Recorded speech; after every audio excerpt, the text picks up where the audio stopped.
So as you may have guessed by the title, today we're doing a tortoiseshell inspired manicure. Obviously, like all manicures, your first step is going to be to remove any product you may have previously had on your nails. In my case, that's quite an involved process because I'm always wearing builder in a bottle, which is a little thicker than your usual gel manicure. So this time I was lazy enough to break out my e-file. Once that's all gone, I went ahead and applied a new builder in a bottle layer. I tried to keep it thin this time though, because tortoiseshell involves quite a few layers of polish.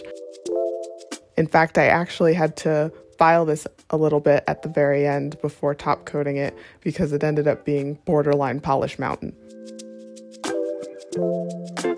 Then of course I had to take a food break because I'm always doing my nails at dinner time.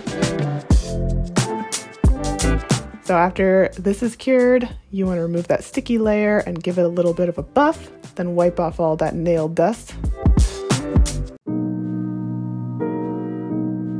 Now for the fun part, painting. Tortoiseshell's kind of like cheetah print, so what you're looking for is like black dots, followed by translucent black spots, followed by a translucent layer of whatever your background color of choice is. And you just kind of layer that all together in whatever order makes you happy until it looks like your sunglasses, basically. So here I'm mixing up my sort of translucent black. I used the yellow jelly gel and a little bit of black just to make a more see-through, milky kind of black color.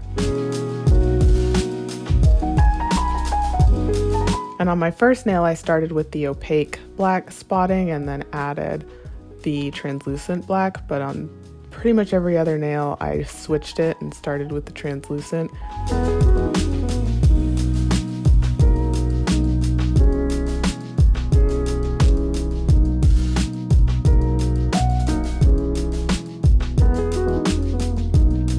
I really couldn't tell you which one worked better. I think starting with the translucent I like better, but they both look good. It's that jelly top coat that sort of seals it in. So I feel like as long as you have that, then you'll have the tortoise manicure of your dreams. And you can even make that yourself if you mix a yellow gel that you already have with a clear gel, like a top coat or something. But that's really what finishes it all off and makes it look like tortoiseshell. It truly is an abstract, very forgiving manicure. Not gonna lie, this entire time I was like, what am I doing? This looks terrible. Only to cure the very last top coat and then look at it and go, wow, she's hot. So definitely feel free to play around, do whatever you want, whatever you feel in your spirit as you experiment with this manicure, because there's no wrong way to do it.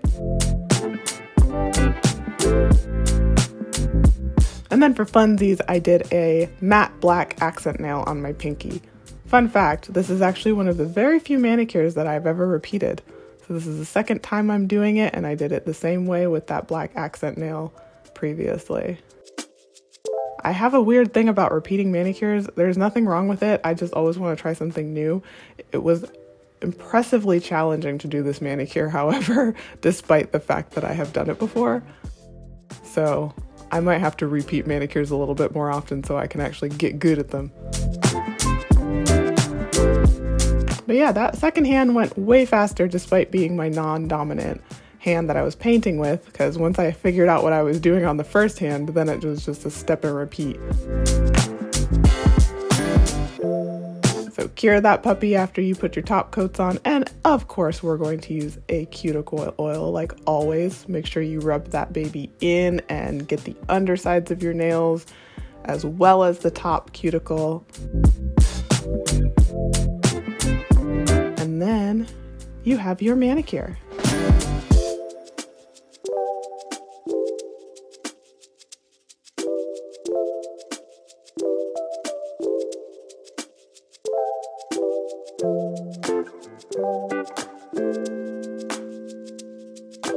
Thank you.